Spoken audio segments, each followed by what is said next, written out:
Hello दोस्तों, स्वागत है आपका आपके पसंदीदा प्लेटफॉर्म पे। आज हम लोग जानकारी हासिल करेंगे जो वोल्केनो होता है उसके बारे में। यानी वैसा वोल्केनो जो न्यूज़ में बना हुआ है। और आपको पता भी है कि जो ज्वालामुखी है इस बहुत ही ज़्यादा, जैसे ज्वालामुखी जब विस्फोट होता है तो विस्फोट होने से जो पृथ्वी की आंतरिक जो टेम्परेचर होती है वो 1 डिग्री लगभग या 1.5 डिग्री के आसपास क्या हो जाती है, गिर जाती है, डिक्लाइन कर जाती है। और ज़्यादा मात्रा में जो ये वोल्केनोज होते हैं वह कहाँ पे, तो आप देखे होंगे जो रिंग ऑफ पैसिफिक है वहाँ पे सबसे ज़्यादा ये पाए जाते हैं। उसका कारण भी है, ठीक है। जब आप लोग जियोग्राफी पढ़ रहे होंगे तो उसमें आप जब 11 की NCERT पढ़े होंगे उसमें सारी चीज़ें दी हुई हैं। और कई प्रकार के वोल्केनोज होते हैं। तो दो तरह के, मुख्यतः तो दो तरह के वोल्केनोज होते हैं उद्गम स्थिति के आकार पे। एक तो होता है सक्रिय ज्वालामुखी, सक्रिय जो होता है यानी एक्टिव वोल्केनो, और एक होता है जो है वह निष्क्रिय ज्वालामुखी। मतलब सक्रिय ज्वालामुखी कौन होता है, जो समय समय पर या कभी भी उसमें से कोई ना कोई पदार्थ निकलता रहता है या उसका उद्गम होता रहता है, उसमें विस्फोट होता रहता है, वह होता है सक्रिय यानी एक्टिव वोल्केनो होता है, यानी सक्रिय ज्वालामुखी होता है। और ऐसा ज्वालामुखी जो बहुत पहले कभी विस्फोट उसमें हुआ हो और प्रेजेंट टाइम में या बहुत सालों से उसमें विस्फोट ना हुआ हो, शांत हो गया हो, तो वह जो होता है वह डीएक्टिव मुख्य रूप से वोल्केनो होता है। तो इसके बारे में हम लोग देखेंगे कि कहाँ पे एक ऐसा जो वोल्केनो है वो पाया गया है जो 1 माह में 1000 विस्फोट भी से भी ज़्यादा विस्फोट कर चुका है। तो हम लोग बात करने वाले हैं इंडोनेशिया, जो साउथ ईस्ट एशिया में पड़ता है, उस कंट्री की बात कर रहे हैं। वह कहाँ पे पड़ता है, तो पहला चीज़ आपको याद रहना चाहिए, पड़ता है हिंद महासागर जो क्षेत्र है वहाँ पे पड़ता है। और इस इंडोनेशिया में ये जो वोल्केनोज है जिसकी बात की जा रही है वह सबसे ज़्यादा बार यानी लगभग 1000 से भी ज़्यादा बार यह क्या हो चुका है, इसमें उद्गार हो चुका है। आपको पता भी है जो वोल्केनोज निकलता है, यानी वोल्केनो में से जो मटेरियल्स निकलते हैं, यानी ज्वालामुखी में से जो मटेरियल्स निकलते हैं वह कहाँ से निकलते हैं, तो पृथ्वी के 3 सतह आप पढ़े होंगे जियोग्राफी में। एक ऊपर वाला जो भाग होता है वो क्रस्ट होता है, उसके नीचे वाला जो भाग होता है वो क्या होता है आपका मेंटल होता है, और उसके नीचे कोर होता है, कोर वाला क्षेत्र होता है। तो उसमें जो मेंटल का ऊपर वाला हिस्सा जो होता है, ऊपरी हिस्सा, और जो भू प्रॉपर्टी का निचला वाला हिस्सा जो हिस्सा होता है जिसको मुख्य रूप से स्थल मंडल कहा जाता है, तो वहाँ से उसके ऊपरी हिस्सा जो होता है, जो मेंटल का ऊपरी हिस्सा जो लिक्विड फॉर्म में रहता है, उसमें चूंकि कुछ ऐसे पदार्थ पाए जाते हैं जो हमेशा जो है उसमें से टेम्परेचर निकलता रहता है।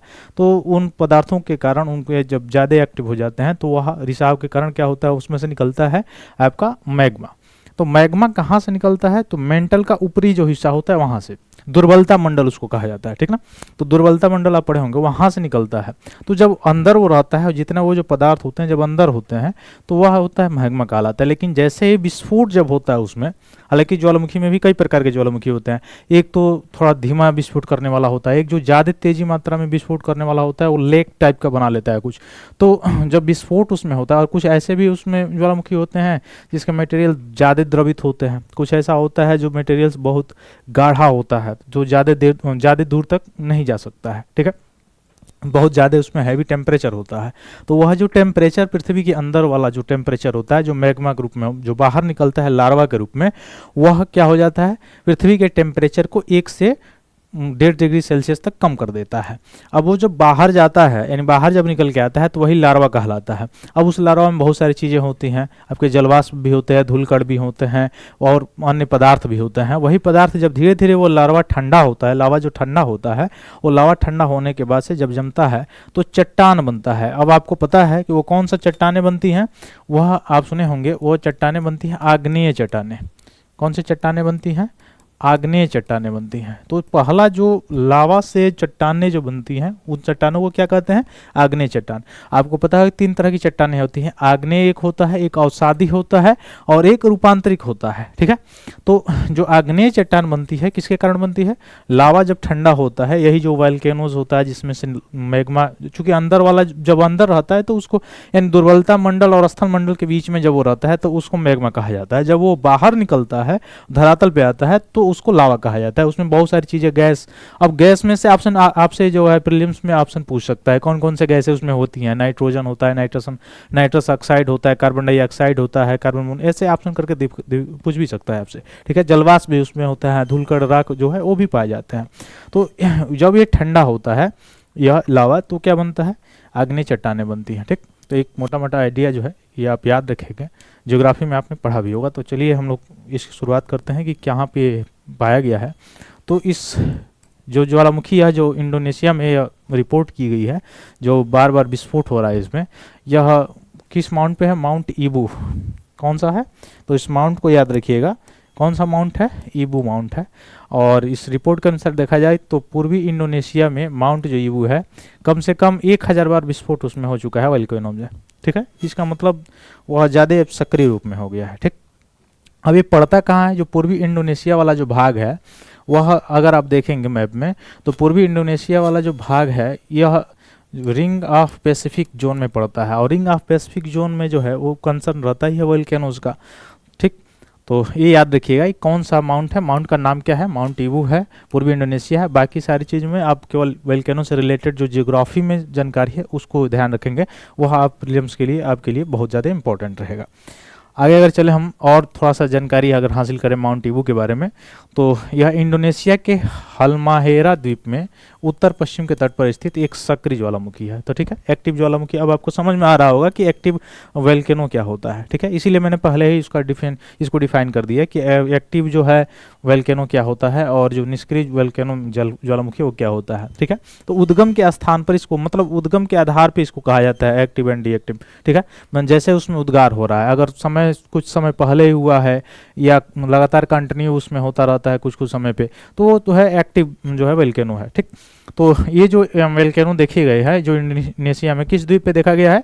हाल्माहेरा द्वीप के उत्तर पश्चिमी तट पे देखा गया है। कैसा है? तो एक्टिव वोल्केनो है, यानी सक्रिय ज्वालामुखी है। ठीक, तो इस माउंट को याद रखेंगे आप लोग, माउंट ईबू है। मुख्य रूप से देखा जाए तो 1325 मीटर यानी 4347 फुट ऊंचा जो है स्ट्रेटो ज्वालामुखी है, जिसका शिखर कटा हुआ है और शिखर पर अनेक बड़े बड़े गड्ढे हैं। इसका मतलब साफ साफ है कि यह विस्फोटक वाला है, यानी ज़्यादा इसमें तीव्रता ज़्यादा है। और देखा जाए तो प्रशांत महासागरीय अग्निवलय के हिस्सा है। तो ये अग्निवलय, इसी को मैं बार बार बता रहा था आपको, रिंग ऑफ फायर। तो ये रिंग ऑफ फायर जो है, जो पैसिफिक सी में पैसिफिक ओशन में पड़ता है, तो पैसिफिक ओशन का जो रिंग ऑफ फायर का एरिया है उस एरिया के अंतर्गत आता है।